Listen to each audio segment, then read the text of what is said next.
Yo, what's up guys? Welcome back to another video. This is a reaction to the Jarrell, Texas tornado, the worst F5 in history. And I did react to something to do with this probably around 4 years ago at this point, maybe even 4.5 years ago, 5 years ago. Those videos are no longer on YouTube because I was getting loads of copyright issues, and in terms of they were getting strikes. So not just copyrighted, like I wasn't just getting the ads taken off, I was getting strikes on my channel, and 3 strikes and your channel's done. So I just took them down. But also they were not really like, they weren't like just like videos explaining the situation. It was like sort of news videos. So news videos at the time, sort of explaining what was happening in that moment. And I was sort of having to skim through those videos, which is partly why I assume they got copyright striked. So these are now videos that explain, I assume, over like a timeline, and it gives you a full view of what truly happened with these tornadoes. And I mean, tornadoes, again, you know, if you're someone who's watched the channel before, they blow my mind. Like, they're one of those things that you just can't fully get enough of because they're such a scary thing. And the fact that they can happen, and the fact that obviously like in the US they happen to a whole different level. Yeah, this it's fascinating and scary at the same time to sort of learn about these stories where they've affected so many people's lives and they've done these awful things. Obviously, the Jarrell, Texas tornado, from previous reaction, I know it's one of the more brutal tornadoes in recent history. But here we have a channel that I've never reacted to, but hopefully this is a good video. I don't really know what to expect, and yeah, let's check this out. Links also in the description to my Patreon, where you can see reactions that I can't post to YouTube. Movies, TV series, all that stuff, links are there for those who want to see that. And let's check this out. May 27th, 1997, a tornado was photographed in the high plains of Jarrell, Texas. 23 seconds later, another photo, and a couple minutes later, another. What the photographer didn't know was in just 8 minutes, 27 lives would disappear. Literally. In the days leading up to the ominous tornado photo, forecasts being issued for areas around Jarrell, Texas highlighted a high likelihood of thunderstorms and a possibility of a couple of tornadoes. This prompted the SPC, or the Storm Prediction Center, to release a moderate risk for the local area, but this weather pattern near Texas was not really concerning, and it's honestly pretty usual for the area. By May 27th, the residents of Jarrell are greeted by tranquil blue skies. For many residents of the town, poor weather was hardly evident, let alone the risk of tornadoes. But by noon, the predicted storms began to pop up to the northeast. Although the storms were very strong, the risk of tornadoes was still expected to be relatively small. But unbeknownst to both meteorologists and residents, subtle yet concerning fluctuations began to occur in the atmosphere around the storms. While small and difficult to notice, these fluctuations should be insignificant, but with a perfect mix of ingredients, they can cause huge problems. Suddenly, a deadly scenario begins to reveal itself. A single storm quickly becomes dominant just to Jarrell's northeast,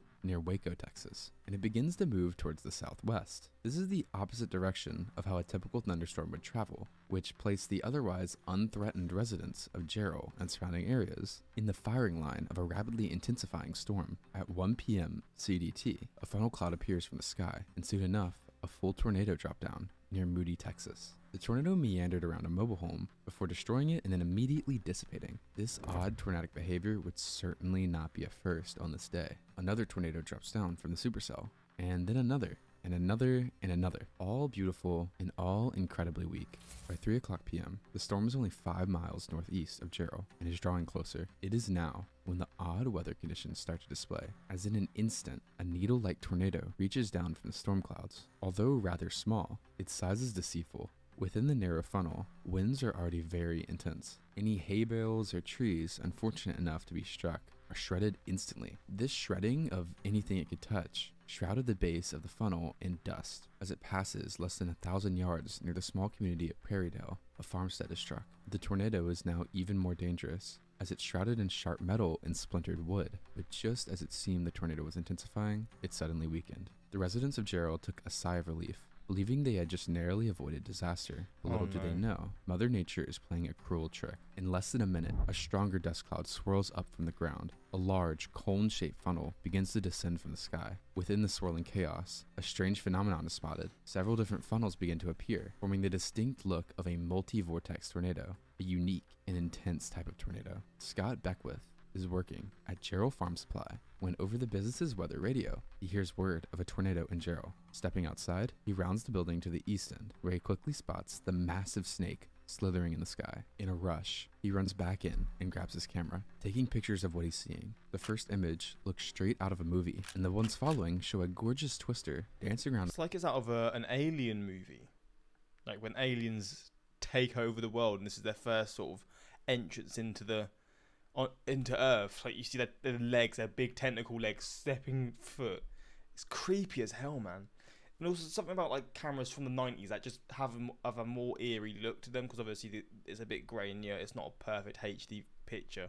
Just adds more to it. In the sky, a brief gap occurs in the images until the next one is taken, but this one showed something much more sinister. What was initially a small rope tornado has now formed into a messy and large vortex with copious amounts of dust spraying outwards. In the next image, the tornado appears to grow Is it getting closer to the person as well? even larger, and as the tornado progresses and the debris cloud briefly disappears, the beast emerges. The next image, however, would be one of the most infamous images ever taken of a tornado. The tangle of vortices from the intensifying tornado paint the picture of legs in motion, as if the tornado is walking. This type of image dates back centuries to ancient urban legend and is called a dead man walking tornado. Not only is this a terrifying description, but it would morbidly allude to what was about to occur. In mere minutes, the tornado would practically walk into Gerald. Almost immediately, as the dead man walking image is taken, the tornado begins to tear up the ground. In a cotton field, 18 inches of soil is scoured away, exposing the bedrock. This ground scouring is showing that, in some strange evolution, the tornado has now become incredibly strong and violent. In a different field,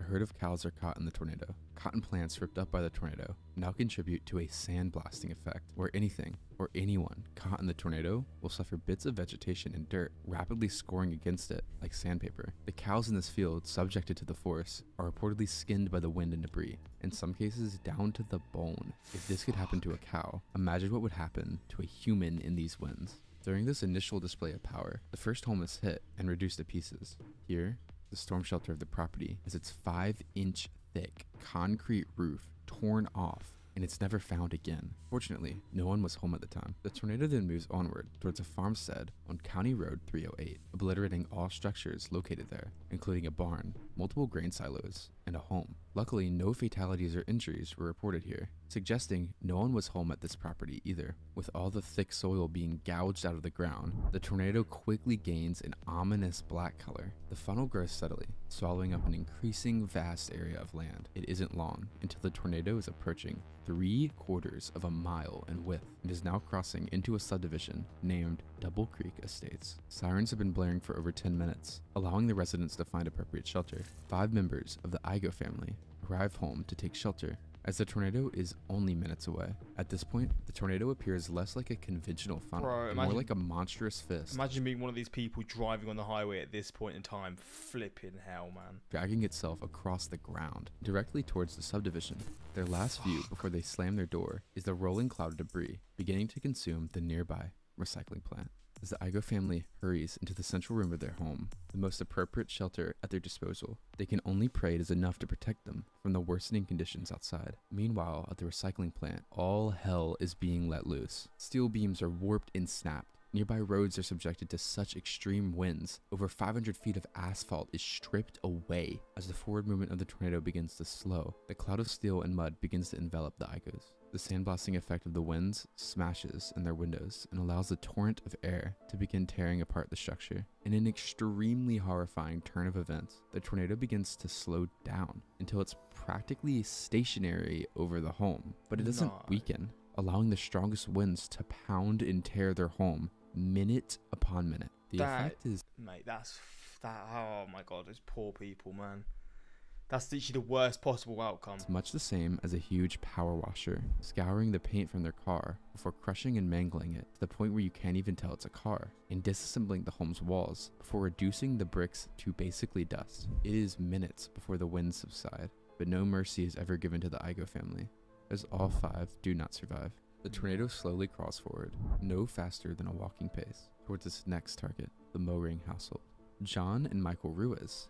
You just gotta like actually put yourself in that family's shoes for a second. Like, I don't know how long it would have taken for them to have been killed, But the fact that you're like hiding with your family, obviously you're praying, and then I assume one by one you're all just losing your lives. It's just like that's probably the worst possible way you could have your life finished in that situation. Like you're with your family and it's just like that. Like honestly, man, that's so sad, so fucking devastating. That's like a horror movie type like scenario, right? And I assume there's probably horror movies that are based somewhat, maybe not off this, but similar situations where it's like that. Horrible. Realizing their trailer home will offer no safety from the approaching winds, rush to the neighboring Mowring family to shelter with them. Lacking an underground shelter, they quickly head to the most interior room of the well-built brick home. But tragically, much like the Igo family, the tornado shows no mercy. Within seconds, the walls cave in upon the 6 victims, pinning them as pieces of rebar, grass, and wood rain down on them. Before long, the debris itself is bombarded with such ferocity that no large objects even remain. Within the chaos, all 6 individuals are Mate, what chance do people have in this situation? That is so messed up. killed and left buried in a pile of basically brick and wood powder. To the north and south of the same road, the tragedy continued. To the south, Cindy Smith and her 2 daughters perish as the home they are sheltering in is lifted into the air by the tornado. The home was obliterated so significantly, no discernible debris remains in the area. Simultaneously to the north, the LaFrance family is sheltering in their bathroom as their roof is ejected into the sky. The father, Billy, feels the winds beginning to tug on him, causing him to grasp to the sides of the bathtub in an attempt to continue shielding his daughter and his wife Debbie. The last thing Debbie sees before the house crumbles onto her is her husband slipping away into the darkness. As the bathtub becomes mobile, she embraces her daughter in an attempt to save her, but quickly loses consciousness. No, oh my god. Because there are nearly no storm shelters in the Double Creek subdivision, these families had no other choice than to try and survive the storm above ground. However, a select few have the fortune of a storm cellar on their property. This road has got to be one of the most haunted roads now. If there's still homes here to this day. 6 members of the Hernandez family seek refuge in their storm cellar as their home was swept away above them, whilst those seeking above ground shelter in the neighboring homes do not survive. At a different storm shelter, Michael Vrana, along with 18 other people, sit cramped and in fear as the winds howl above them. Many fear the cellar door will be torn off as the roar of the winds climb and climb. Thankfully, the tornado passes by without incident, and everyone in the shelter survives without a scratch. Without these 2 storm cellars in Double Creek, there's no doubt that many more people would have died. Although no more than 25 structures are impacted in Double Creek, a total of 27 people are left dead by the time the vortex leaves the community. The damage at directly impacted homes is incredible. Even among the most powerful tornadoes, debris from the destroyed homes indicates to an observer that there was once a structure located there. In Double Creek Estates, this is not the case. To someone viewing the aftermath, most would assume the area was never developed in the first place. Where homes once stood, only bare foundation slabs remain. Not even the plumbing is spared, as in many cases, it has been ripped up from deep within the concrete and shredded. Although the destruction is clearly attributed to the insane winds, there is no doubt that the slow movement of the tornado was a major factor that allowed the tornado to pulverize the community beyond anything in recorded history. While this could undoubtedly be referred to as the worst tornado damage to have ever been inflicted, it arguably isn't even the strongest tornado. But after the tornado finishes its rampage through Double Creek, the time it has before it dies is limited. It meanders to the west towards an unpopulated forest before slowly shriveling up and dissipating. But even before the tornado is gone, first responders and EMT crews are rushing to the hellish scene to help survivors. When they enter Double Creek, they discover that there's little hope that anyone in the path is alive. In the core of the damaged path, it is found that the survival rate above ground was 0%. First responders are joined by civilian volunteers and what is now victim recovery. At first, the search didn't find anyone. It isn't until closer inspection the remains of the victims are identified. The identities of the deceased can only be found through use of dental records. As a seemingly futile search for survivors continues, the unbelievable occurs. By a peach tree just north of the core of the damage, Debbie LaFrance is found badly injured but still alive. To this day, she maintains that if this tree, located in her backyard, wasn't there, she surely would have died. But the miracle continues, as just down the road, her daughter is also found injured but alive. What the I mean, at least we've got a somewhat... I mean, this is a happy ending, right? This is actually, like... This is obviously the woman who was unconscious at the bathtub when her husband sucked away in the night. How the hell has this managed to happen? I mean, that is...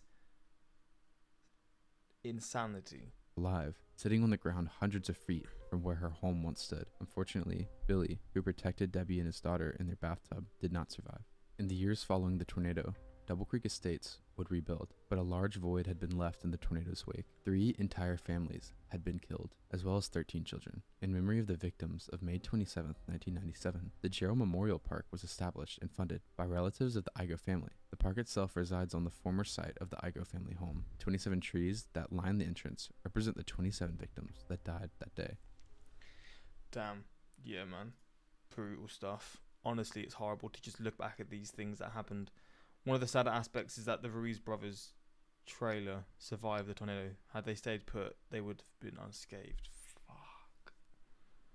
This is one of those instances where Gary England would tell you that if you're in the path of a tornado, the only safe place is underground.